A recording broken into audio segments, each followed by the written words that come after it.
¿Aló?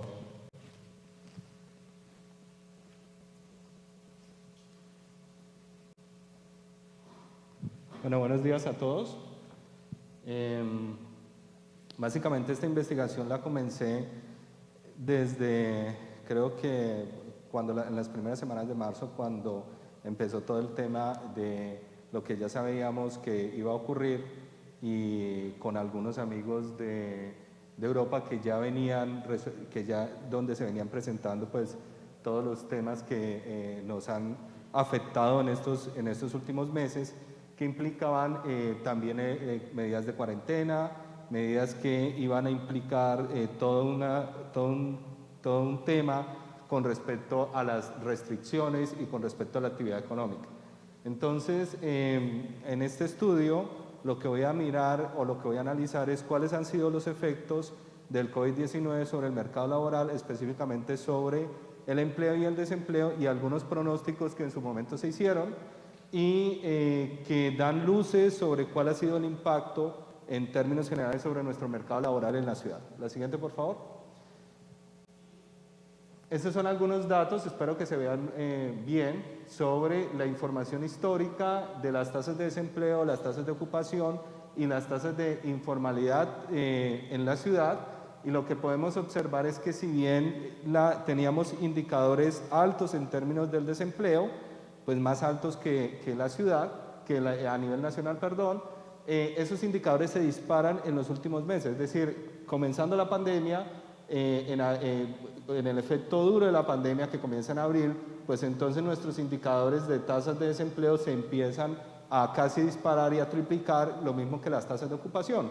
Entonces, por un lado, la tasa de desempleo, aquí está la tasa de desempleo trimestral, empieza a incrementarse, pasamos de datos más o menos del 10, 11%, 12% a datos del 26%, es decir, casi que se duplica la tasa de desempleo. Y la tasa de ocupación, pues pasamos de datos de 58, 59% a tasas de ocupación del 42%.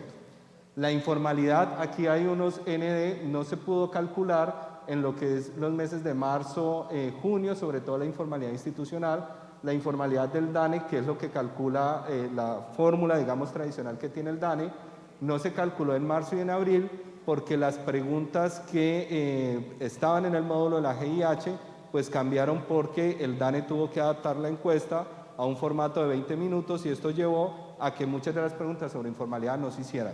Ellas se retomaron en mayo y junio y lo que observamos a junio es que la tasa de informalidad pues está alrededor del 50%. Por otro lado, tenemos los datos de variaciones en el empleo. Las variaciones en el empleo pues muestran efectivamente una gran caída en términos del número de ocupados. Pasamos de 1.200.000 más o menos a 800.000 ocupados. En abril es el pico donde se presenta la mayor caída en términos del empleo, cayendo a un 51%, dependiendo obviamente de cómo lo miramos, si el empleo de junio a junio o el empleo de abril a abril o el trimestre anterior. Entonces, a comienzos del 2020 la ciudad venía presentando indicadores más o menos de ocupación por encima en el 2019. El desempleo, como les digo, había venido presentando un crecimiento en los últimos años, fruto de la migración que hemos venido teniendo en los tres últimos años de la migración que se ha presentado en la ciudad. Sin embargo, con el surgimiento de la pandemia y las medidas de cuarentena, pues obviamente tenemos indicadores peores. Entonces, nuestra tasa de desempleo se duplica, la tasa de ocupación cae 10 puntos porcentuales y, como les decía, la pérdida de empleos alcanza su máximo en el mes de abril con una reducción de más o menos 400.000 empleos. La siguiente, por favor. Estos son indicadores del número de desempleados y de la tasa de desempleo, y obviamente este nivel de desempleo pues no tiene precedentes en los últimos 10 años. Es decir, tasas de desempleo como fue la registrada en el mes de abril del 29.8%, no teníamos ningún dato en los últimos 10 años, ningún dato histórico. Y en términos de las variaciones del número de desempleados, pues tenemos incrementos de casi el 54% en el número de desempleados. Aquí también puede haber un tema de subregistro, porque sobre todo en los primeros meses, en marzo por ejemplo, cuando se registraba el número de desempleados, pues muchas personas que transitoriamente no podían salir a buscar, se registraron como inactivos. Entonces, esto también ha llevado a un subregistro, sobre todo en los primeros meses, del número de desempleados. Entonces, también los datos muestran que el número de desempleados en época de pandemia se obtuvo, obviamente, un mes rezagado, que fue en el mes de mayo, y en ese mes de mayo se registraron alrededor de más o menos 373.000 desempleados. La siguiente, por favor. Esta es una gráfica interesante, yo cogí algunos, ahí no aparece Cartagena, los datos fueron los...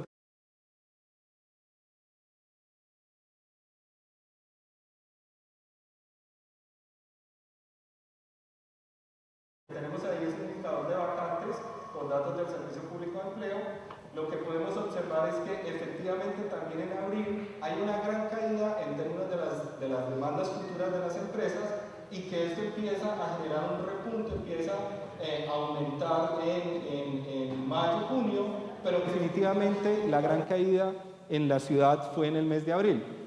Ahí estoy comparando con Bogotá, Medellín y Barranquilla y Cartagena, y la mayor caída pues, se presentó en la ciudad de Bogotá, que también es la ciudad que registra el mayor número de casos, tanto confirmados, activos y recuperados, ¿vale? Entonces, esto un poco para mostrar en contexto cómo estamos nosotros comparado con las otras ciudades. Entonces, el indicador futuro de empleo, pues vemos que hay una caída, pero que empieza a recuperar. Probablemente la recuperación es un poco mejor que lo que está ocurriendo en Bogotá, pero definitivamente hay ciudades como Barranquilla que han presentado un mejor índice en términos de la recuperación del empleo. La siguiente, por favor, de la demanda futura de empleo.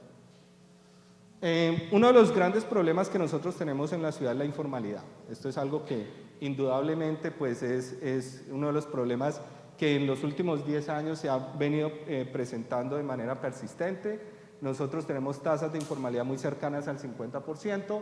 Aquí lo que tenemos son datos por estrato y por número de empleados. La informalidad se concentra en los estratos 1 y 2.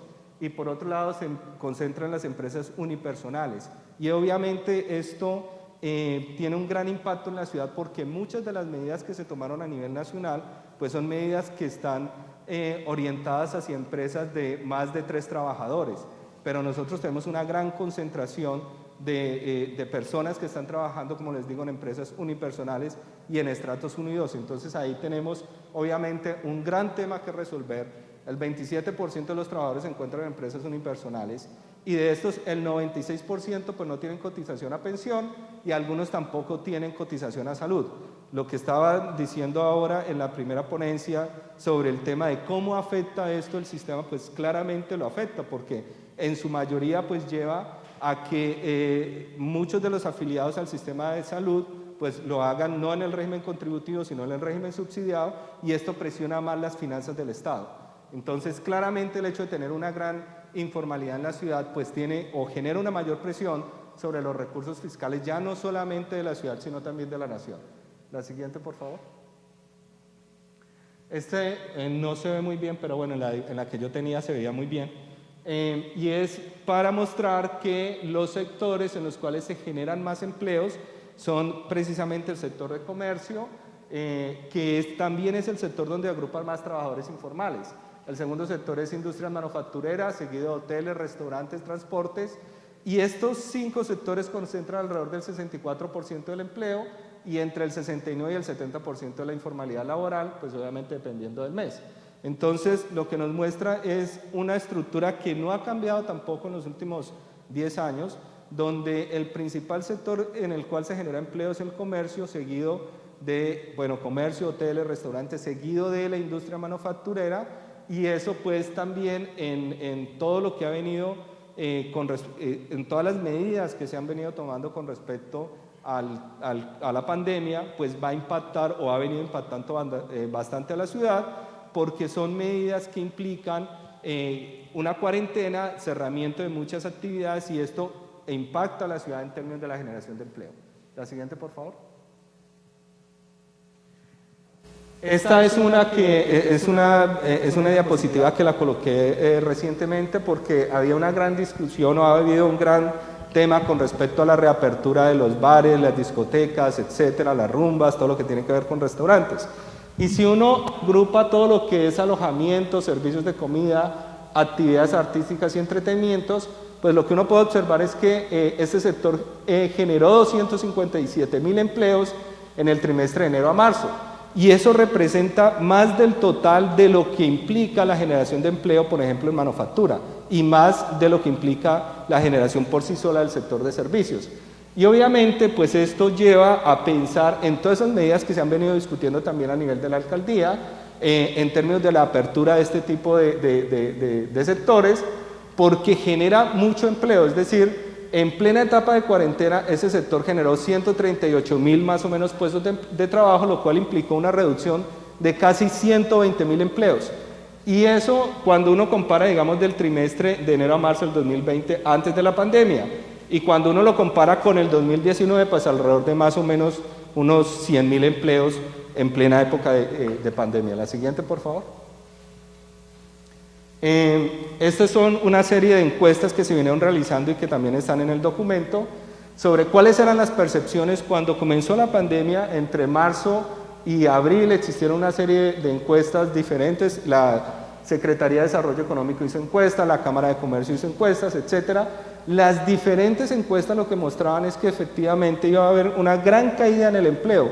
Todas las encuestas mostraban alrededor de una caída del 50% en términos de la generación de empleo, lo cual implicaba pues un gran efecto sobre nuestra economía. La siguiente, por favor. Esta es la percepción del empleo por sectores, dónde iba a disminuir más, dónde iba a aumentar, dónde se iba a mantener constante. Por un lado tenemos la encuesta de la Secretaría de Desarrollo, por otro lado tenemos la encuesta realizada por ANDI, ACOPI, el Comité Empresarial del Valle del Cauca, el Centro Nacional de Productividad y el Grupo Multisectorial. Y lo que esto muestra lo que ya veníamos observando, y es que la percepción también estaba mostrando eso que iba a ocurrir, y era que los efectos del COVID se iban a concentrar principalmente en comercio, servicios, manufactura, hoteles, restaurantes, transporte y actividades inmobiliarias, que son los sectores que más empleos generan en la ciudad. La siguiente. Y cuando comenzamos esta investigación en marzo, lo primero que nos llamaba la atención era saber, y la gran discusión era saber cuál iba a ser el efecto del COVID sobre el empleo. No sabíamos, todos estábamos en términos generales en una situación de incertidumbre, no existía ninguna estimación de cuál podría ser el impacto de la cuarentena sobre la generación de empleo en la ciudad. Entonces lo que hicimos aquí fue básicamente responder a esa pregunta y abordar esa pregunta ya no de una manera tradicional, sino de una forma mixta, en la cual por un lado implicó hacer una serie de encuestas y por otro lado, o una serie de encuestas y de expertos, y por otro lado utilizar lo que había sido la evolución histórica del empleo y hacer un análisis en series de tiempo. Parte de estos resultados en el mes de marzo fueron publicados en un documento, en un working paper en la universidad, y pues lo que sigue pues ya está en términos de publicación en una revista a nivel nacional. Pensé inicialmente en publicarlo en una revista a nivel internacional, sin embargo creo que es más relevante en Colombia tener estos resultados de qué es lo que ha venido pasando o cuáles fueron los efectos de la pandemia sobre el mercado laboral. Entonces, la metodología básicamente implicaba combinar la información a través de una consulta de expertos en el mercado laboral que se hizo a los miembros del CIME, del Sistema Municipal de Empleo, y utilizar, como les digo, series de tiempo entre el 2017 y el 2020. La siguiente, por favor. Entonces, esto está un poquito más complejo. La idea básicamente es, hicimos una encuesta y cuando uno hace este tipo de consultas, más que una encuesta, cuando uno hace este tipo de consultas expertos, pues uno tiene que preguntarse cómo valorar esas opiniones de los expertos. Entonces aquí lo que tenemos es un modelo básicamente de distribución combinada de probabilística para mirar y para tratar de combinar esa distribución de probabilidades y poder en principio agrupar todas las opiniones de los expertos a través de un modelo de opinión lineal. La siguiente, por favor. Estos fueron los resultados de las consultas expertos. A los expertos se les preguntó por sector cuáles de esos sectores iban a disminuir y en qué porcentaje iban a disminuir. Y a partir de esa disminución o el agrupamiento de esas opiniones, pues tenemos esta tablita aquí, la tablita 9, que es la tabla 9, que es la opinión lineal conjunta en torno a la disminución del empleo por sector. A ellos se les preguntó a un dígito, por eso aquí la información está a un dígito, de cuál iba a ser el porcentaje en el cual iba a disminuir el empleo en los próximos meses, ¿vale? La siguiente, por favor. Y luego, lo que se hizo fue utilizar series de tiempo para medir o para tratar de pronosticar cuál podría ser el empleo en un determinado momento, es decir, cuál podría ser el empleo en marzo, cuál podría ser el empleo en abril, en mayo y en junio. Entonces, el modelo que se estimó fue un modelo SARIMA, un modelo estacional, y básicamente los modelos estacionales aquí, tipo ARIMA, pues son importantes porque el empleo tiene elementos estacionales. Entonces, todos sabemos que en diciembre aumenta el empleo, pero que en enero cae, etcétera, y todos los contrastes pues, nos dieron que básicamente había una raíz unitaria estacional, y a partir de eso se simuló la serie de empleo, o se pronosticó la serie de empleo hasta junio, yo tengo los datos aquí hasta junio, de cuál podría ser el empleo. Y una vez que se simularon los datos de cuál podría ser el empleo hasta junio, pues lo que se hizo fue utilizar el consenso de los expertos para ver cuál podría ser la disminución y tratar de aproximarnos a cuál podría ser el número de ocupados en un determinado momento del tiempo. La siguiente, por favor. Como les digo, para eso pues lo que se hizo fue una serie de escenarios. El primer escenario era que la pérdida de empleos era lo que pronosticaba el ORMED, es decir, el ORMED pronosticaba más o menos una caída del 50% dividido entre diferentes tipos de sectores. El segundo supuesto era que la pérdida de empleos iba a ocurrir solamente en cierto tipo de sectores, comercio, manufactura, hoteles y restaurantes, etc. Y el otro supuesto era que eso iba a ocurrir en esos sectores, pero que la caída iba a ser alrededor de un 20%. Obviamente el escenario 1 era el más pesimista, donde la caída del empleo es del 50%, etcétera, eran las peores condiciones a las cuales nos podríamos enfrentar. La siguiente, por favor. Y en esta tabla lo que tenemos es básicamente el empleo real, con datos que ya tenemos hasta junio, de cuál fue el empleo en cada uno de esos meses, lo que se pronosticó y la razón de predicción. El escenario 1, que es el escenario más pesimista, pues fue el escenario en el cual más nos acercamos o más me acerqué en términos a cuál iba a ser el efecto del COVID-19 sobre el empleo en la ciudad. Por ejemplo, en el mes de abril tuvimos 825.903 empleados y el modelo predijo 824.276, mientras que en el mes de junio el empleo real fueron 980.000 trabajadores y el escenario 1 predijo alrededor de 943.000 trabajadores. Es decir, la razón de predicción es menos la diferencia es menos del 1%. Entonces, como ustedes pueden observar, el mejor escenario, que era el escenario 3, donde los empleos serían alrededor de 1.200.000, pues no se cumplió, y lo que se cumplió fue el peor escenario, donde estamos observando pues una reducción de alrededor de casi 400.000 empleos en cada uno de los meses que tenemos de abril a junio. La siguiente, por favor. Otra de las cosas interesantes que había que analizar es, bueno, si tenemos un shock, ¿cuánto tiempo dura la economía en recuperarse? ¿Cuánto dura el empleo en recuperarse? ¿Y cuánto dura el desempleo, digamos, también en volver a sus niveles normales, en términos pues, normales o niveles históricos? Entonces, el panel de acá lo que muestra es el efecto de un shock sobre la tasa de ocupación, mientras que en el panel B lo que muestra el efecto de un shock sobre la tasa de desempleo. ¿Qué muestra esto? Que un shock sobre la tasa de ocupación dura menos tiempo que un shock sobre la tasa de desempleo. Es decir, el efecto de un shock sobre la tasa de desempleo implica que las personas van a estar durando más periodos de tiempo en situación de desempleo, mientras que la recuperación en términos de la tasa de ocupación pues es un poco más rápida, ¿vale? Eso tiene muchas lecciones y muchas miradas. ¿Por qué los shocks son asimétricos? Bueno, en el caso del desempleo es claro que en la medida en que el individuo dure más periodos en situación de desempleo, la probabilidad de conseguir un empleo se va reduciendo más. Es decir, entre más tiempo yo esté en situación de desempleo, menos probable es que yo vaya a conseguir un empleo, ¿sí? Y eso se refleja precisamente aquí. Por eso el shock en la tasa de desempleo dura alrededor de 18 meses, es decir, año y medio, en el cual podríamos volver a tener tasas de desempleo cercanas al 12%, que es lo que veníamos teniendo, mientras que en el caso de la ocupación, el shock, digamos, en términos de la tasa de ocupación, pues lleva alrededor de más o menos un año. Es decir, es duro el shock durante los primeros 3 meses, pero luego los efectos se van reduciendo. Por eso, si ustedes vieron las primeras gráficas que yo mostré, la caída principal fue en abril, pero luego empieza una recuperación. Es decir, la recuperación, efectivamente, en términos de la generación de empleo, pues no ha sido tan rápida, pero sí ha habido recuperación. Cuando uno mira los datos de junio, en junio, por ejemplo, había un incremento de alrededor de un 9% con respecto al número de ocupados del mes de mayo.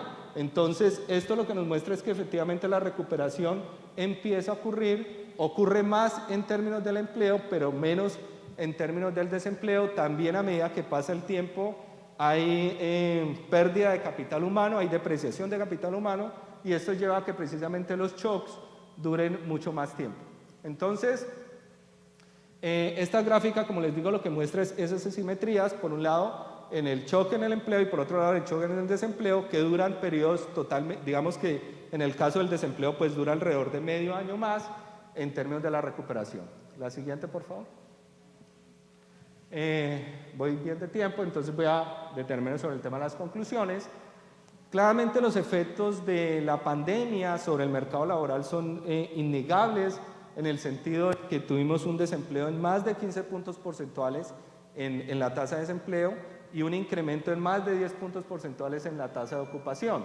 Y esa pérdida se concentró en esos sectores como comercio, servicios, que incluso pues son los sectores que han durado más tiempo en reabrirse, ¿no? Entonces eso también hace que el efecto del shock pues dure un poco más.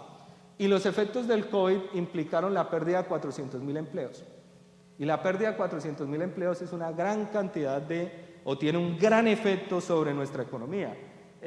Solamente la pérdida de 119.000 puestos de trabajo, si uno lo cuantifica con el salario promedio, implica alrededor de 162.000 millones de pesos, ¿vale?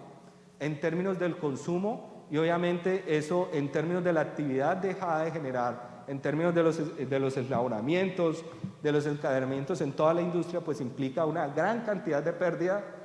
¿Se fue? ¿Qué pasó?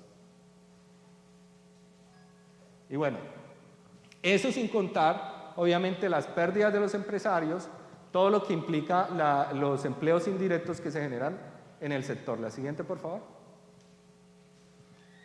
¿Qué medidas se pueden tomar en términos de la crisis? Bueno, lo primero es que hay que tener en cuenta que los efectos del shock sobre el empleo y sobre el desempleo son diferentes, ¿vale? En el caso de la recuperación del desempleo tarda más periodos de tiempo. Por lo tanto, todas esas medidas que están pendientes, que se han realizado para conservar los empleos, pues son medidas que son muy importantes, ¿sí? Y que son medidas que efectivamente van a tener un resultado en nuestra ciudad. En segundo lugar, pues tenemos que tener en cuenta que nosotros tenemos lo que hemos venido llamando como un mercado laboral regional, es decir, el mercado laboral no es solamente el mercado laboral de Cali. Nosotros tenemos una alta conmutación laboral con Jamundí, con Palmira, con otras ciudades muy cercanas.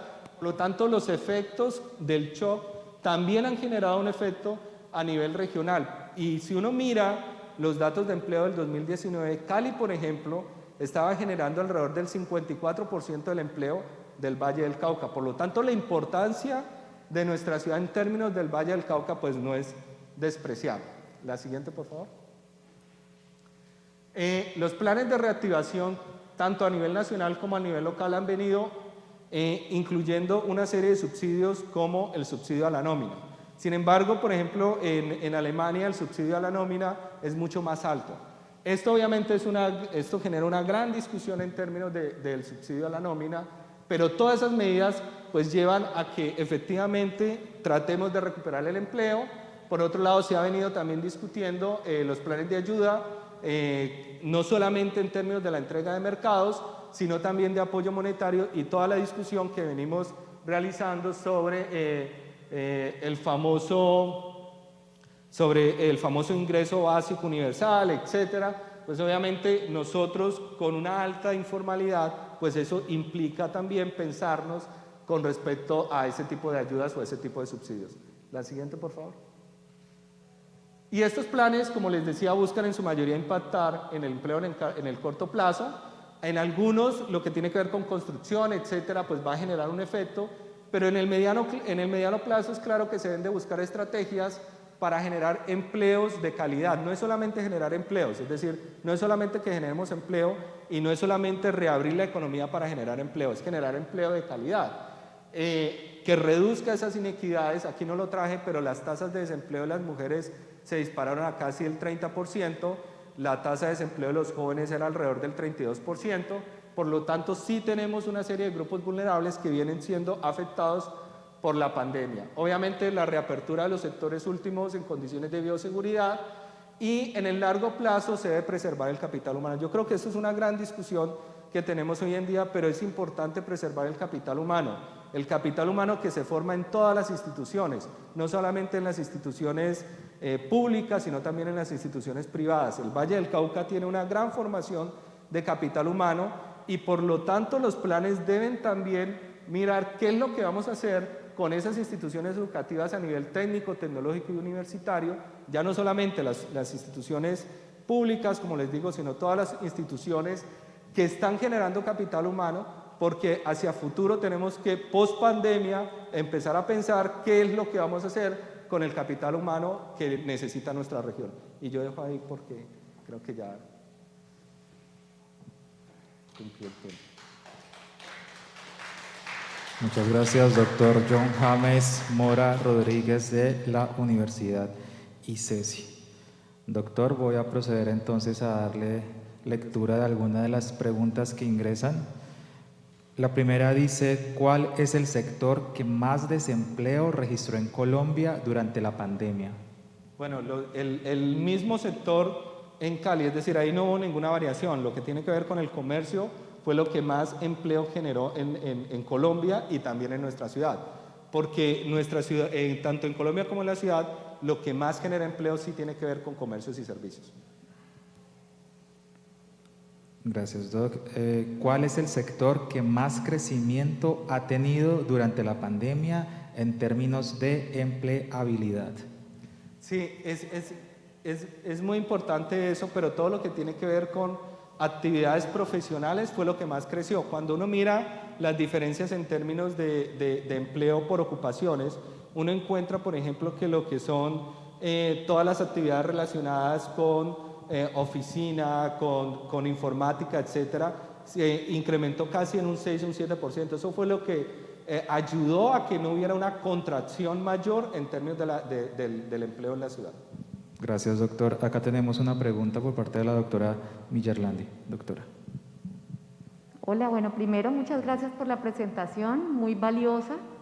Vemos que pues no solamente se trata de salud, sino cómo desde la parte laboral, obviamente luego esto nos puede estar impactando en salud, todo lo que tiene que ver con salud, no solo en aseguramiento, sino muy seguramente en lo que tiene que ver los indicadores de salud pública en un futuro. Según lo que observo aquí, eso también de alguna manera son modelos matemáticos para hacer proyecciones, ¿cierto? Como todos modelos matemáticos, como nos ha sucedido con las curvas de proyección y de predicción de COVID, se hacen bajo unos supuestos. Yo quisiera saber qué supuestos serían necesarios o qué supuestos se deben valorar ahora con la apertura que tenemos a partir de este mes para que esa tasa de desempleo o ese porcentaje de ocupación se recuperen en menor tiempo. cuáles serían esos supuestos que debemos de tener en cuenta para llevar esta información, digamos, a la alcaldía y en las discusiones que tenemos en desarrollo económico, decir, bueno, debemos de trabajar en esto puntualmente para que esas proyecciones no sean tan a largo plazo, sino disminuir el tiempo de recuperación. Sí, eso es cierto lo que tú dices. Los supuestos tienen que ver con el hecho de hecho ahí estaban las predicciones, ¿no? A medida que uno va avanzando en el tiempo, esas predicciones dejan de serlo. Por eso yo iba mostrando cómo efectivamente, si bien los resultados eran la diferencia entre lo que yo pronosticaba y lo que fue real, ¿no? En el mes de abril pues fue muy poco, pero en la medida en que va avanzando el tiempo, los pronósticos se van incrementando, por lo tanto la diferencia entre lo que vamos a errar pues se va incrementando cada vez más. Ahora bien, ¿qué medidas podemos tomar en términos generales para reducir esos efectos sobre el desempleo? Porque aquí hay una gran discusión. ¿Qué hacemos? ¿O generamos más empleo o generamos más ayuda a los desempleados? ¿Sí? Y obviamente el dinero no alcanza, ¿no? La gran discusión tiene que ver con el hecho de tratar de preservar los empleos que estamos generando, ¿sí? Esas son medidas más de corto plazo. Si uno puede ayudar a las empresas a través de diferentes tipos de subsidios adicionales, etcétera, tratando de que se conserven los empleos, pues en la medida en que se van conservando esos empleos, esas personas no van a estar desempleadas.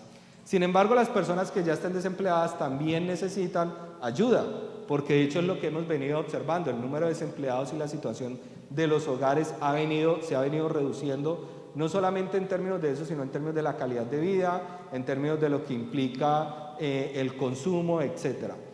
Ahí tenemos que empezar a pensar, ¿no?, qué es lo que la ciudad necesita hacia el futuro y qué es lo que los empresarios hacia futuro también necesitan. Por lo tanto, es muy importante que nos sentemos a hablar todos como sociedad y hacer un pacto como sociedad de qué es lo que vamos a necesitar en los próximos 5 años, en los próximos 10 años, en términos de formación de capital humano. Y si a su vez esa formación de capital humano que tenemos hoy en día es pertinente o no es pertinente, y cómo hacemos todas las instituciones para generar, al menos en el corto plazo, lo que las empresas están necesitando y tratar de disminuir un poco ese desequilibrio entre lo que están pidiendo las empresas y lo que estamos formando las instituciones de educación. Pero no solamente es eso, tenemos un gran problema en la ciudad que se ha venido agudizando en los últimos años y tiene que ver con el alto desempleo de los migrantes venezolanos. Si uno mira la tasa de migración de los venezolanos es alrededor del 35-40%, dependiendo, digamos, de algunos grupos. Ahí también tenemos que hacer algo porque definitivamente eso genera una mayor presión sobre nuestro mercado laboral. Eso por un lado.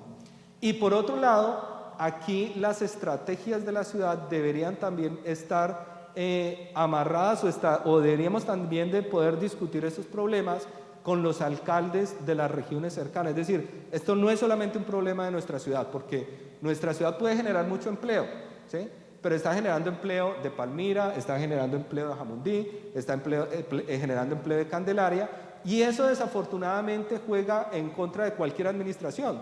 ¿Por qué? Porque se registra el empleo, pero se registra el empleo de otras ciudades, de otras personas, digamos, que están viviendo, por ejemplo, los que viven en Jamundí. Yo tengo muchos colegas de la universidad que hoy en día viven en Jamundí, pero trabajan en la universidad y sus empleos se registran aquí, ¿no? Pero el desempleo sí lo registramos aquí. Entonces tenemos que tener estrategias que impliquen pensar que tenemos un mercado laboral regional integrado y tratar de llegar a una solución con los alcaldes de los municipios cercanos a ver qué vamos a hacer, porque definitivamente el efecto, lo que ocurre en nuestro mercado laboral en la ciudad impacta lo que ocurre en los mercados laborales regionales. Gracias, doctor. Jenny Lugo Peña menciona: ¿qué cambios esperan los investigadores se generan a través de este estudio? ¿Qué cambios esperan los investigadores se generan a través de este estudio? Bueno, yo creo que uno de los principales cambios o uno de los principales temas que tienen que ver con el COVID-19 ha sido toda la discusión sobre el mercado laboral, ¿sí? Y no solamente el mercado laboral regional, sino el mercado laboral nacional. Hoy en día estamos discutiendo problemas graves del mercado laboral, como la alta tasa de informalidad que tenemos desde hace por lo menos 10 años. pero no solamente eso, también debemos discutir el tema en lo que tiene que ver con el desempleo. Por ejemplo, nosotros tenemos una alta tasa de informalidad porque nosotros no tenemos realmente un seguro de desempleo como el que está en Europa o como el que está en Estados Unidos. Un seguro de desempleo debería de implicar que una vez usted ha cotizado durante un determinado periodo de tiempo, usted después pueda seguir recibiendo una determinada cantidad de ingresos durante un determinado tiempo, 6 meses, 8 meses, un porcentaje de eso, de tal forma que usted pueda realizar una búsqueda activa de trabajo, es decir, usted tenga dinero para poder ir a empresas, para poder enviar hojas de vida, etc. Lo que tenemos hoy en día en Colombia no permite eso, ¿vale? Y eso a su vez hace que la gente salga del empleo formal directamente al empleo informal. ¿Por qué? Porque si no tiene más actividades, si no tiene más dinero, pues va directamente al rebusque. Entonces, uno de los grandes problemas que tiene que resolver hoy en día, que se tiene que resolver hoy en día en Colombia, tiene que ver con el mercado laboral, con el seguro de desempleo, con las pensiones, y esos son como los grandes problemas que venimos discutiendo hoy en día los economistas. Gracias, doctor. Si no hubiera pasado la pandemia, ¿cómo estaríamos en generación de empleo? Bueno, los 2 primeros meses mostraban un repunte en términos de la generación de empleo, los 2 primeros meses del 2020. Yo les mostré que en enero y febrero estábamos creciendo. De hecho, si uno compara con el 2019, hemos crecido un poco más, alrededor de un 3% más en términos de la generación de empleo. Entonces, probablemente, si no hubiera ocurrido la pandemia, hubiéramos tenido una mejor recuperación de empleo en el 2020 de lo que muestran los indicadores laborales. ¿Todo es culpa de la pandemia o nuestra ciudad debe hacer mayores esfuerzos para generar empleo? No, no todo es culpa de la pandemia. Efectivamente, desde hace en el Observatorio del Mercado de Trabajo hemos venido discutiendo diferentes medidas para tratar de contrarrestar estos efectos que hemos venido observando sobre el mercado laboral. Es decir, nosotros tenemos una tasa de desempleo alrededor de 2 o 3 puntos más alta que la tasa de desempleo a nivel nacional. En los últimos años esto se ha venido presentando. Han existido problemas sobre nuestro mercado laboral, como les decía, se han incrementado las migraciones, esto afecta necesariamente, ha venido afectando necesariamente el mercado laboral, más no los salarios. Yo creo que aquí hay que tener en cuenta, digamos, ciertas cosas. Sin embargo, sí hemos tenido, digamos, un problema de absorción en términos generales de la mano de obra y por lo tanto allí tenemos muchas cosas que hacer, no solamente en términos de la generación de empleo, sino también en términos de las medidas que se tienen que hacer para reducir la tasa de desempleo. Siguiente pregunta. ¿Qué consejo le da a la gente? ¿Buscar empleo o emprender? Esa es una pregunta.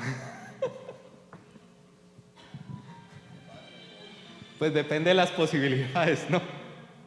Yo no estaría en los extremos. Creo que es importante buscar empleo si uno tiene, digamos, esas habilidades, etcétera, pero si no, le toca emprender. Pero claro, el tema es que si todo el mundo emprende, entonces, ¿a quién se le va a vender? Es decir, el emprendimiento no es tan sencillo. Creo que es algo que no se puede resolver simplemente como que, digamos, vamos todos a emprender, ¿no? Es algo que, de hecho, en muchas instituciones se enseña, en nuestra universidad se enseña todo lo que tiene que ver con emprendimiento, en otras universidades también, pero claramente no es algo que sea tan sencillo, ¿sí? Entonces, claro, si tienes el capital, si la alcaldía a través de las diferentes líneas de fondo, por ejemplo, genera más dinero para poder emprender, pues obviamente si se puede, pues hacerlo. Pero también pues hay que tener en cuenta pues las habilidades, etcétera, y probablemente en una empresa esas habilidades se pueden, digamos, canalizar.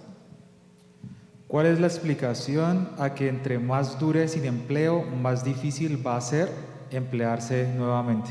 Bueno, porque las habilidades empiezan a perderse. Entonces, entre más tiempo uno esté en situación de desempleo, empiezas a desactualizarse, empiezan los conocimientos a perderse, como lo venía diciendo, y esa es la explicación. En términos generales decimos que el capital humano se deprecia, ¿vale? Entonces, en la medida en que va pasando más tiempo, cada vez es más difícil conseguir empleo. Una persona que lleva 1 año desempleada va a ser muy poco probable, es decir, la probabilidad de que consiga un empleo es muy baja. Por eso es que todas las medidas que se tienen que buscar desde la administración pública y en términos generales desde las administraciones, tienen que ver con ayudar a las personas que están cayendo en el desempleo de manera muy rápida en los primeros 3 meses. Es decir, todas esas medidas o de reconversión o de cursos de actualización, etcétera, pues son medidas que deben de ser lo más rápido posible para ayudar a la persona a emplearse. Por otro lado, la acción de los servicios públicos de empleo aquí también es importante.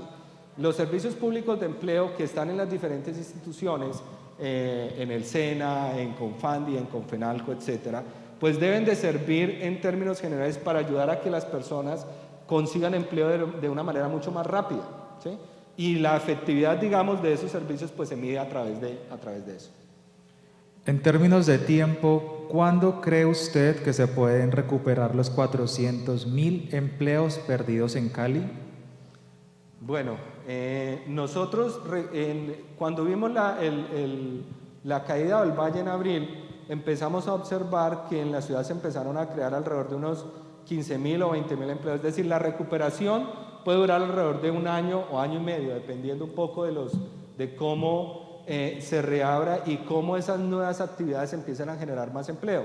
Pero lo que nosotros los datos que mostraban inicialmente es que el shock podría durar alrededor de 1 año. Entonces, esa recuperación podría durar alrededor de 1 año más o menos en el caso de nuestra ciudad, para llegar a niveles, no a los niveles que podríamos tener en el 2020, sino a niveles del 2019. Y eso es muy importante tenerlo en cuenta. Con la pandemia ha surgido con más auge la propuesta del trabajo por horas. ¿Qué piensa sobre ello y considera usted que esta estrategia ayudaría a reactivar la economía? La pregunta también es como... es una pregunta compleja, ¿no? Digo, es una pregunta interesante, pero es una pregunta compleja. Toda la discusión sobre flexibilidad, toda la discusión sobre nuevas formas de trabajo es algo que lo venimos discutiendo hoy en día. Ahora bien, eso requiere ciertas condiciones. Nosotros cuando transitamos ahora hacia la cuarentena en plena pandemia, pues aquellos que pudimos hacer actividades de trabajo en casa, pues lo vinimos realizando. Pero trabajo en casa, ¿sí?, es diferente, ¿no?, en términos generales a teletrabajo. Y eso yo creo que había una gran discusión en términos del Ministerio del Trabajo sobre lo que implica el teletrabajo y lo que implica el trabajo en casa. La pandemia como tal nos ha mostrado definitivamente la importancia del uso de la tecnología en cierto tipo de actividades. No en todas, porque hay actividades en las cuales, dependiendo del nivel de capital humano, pues no se puede realizar teletrabajo. Construcción es muy difícil hacer, por ejemplo, teletrabajo, ¿sí? Pero hay otras actividades en las cuales se puede hacer teletrabajo y trabajo en casa. Entonces, allí es muy importante todo lo que tiene que ver con los conocimientos.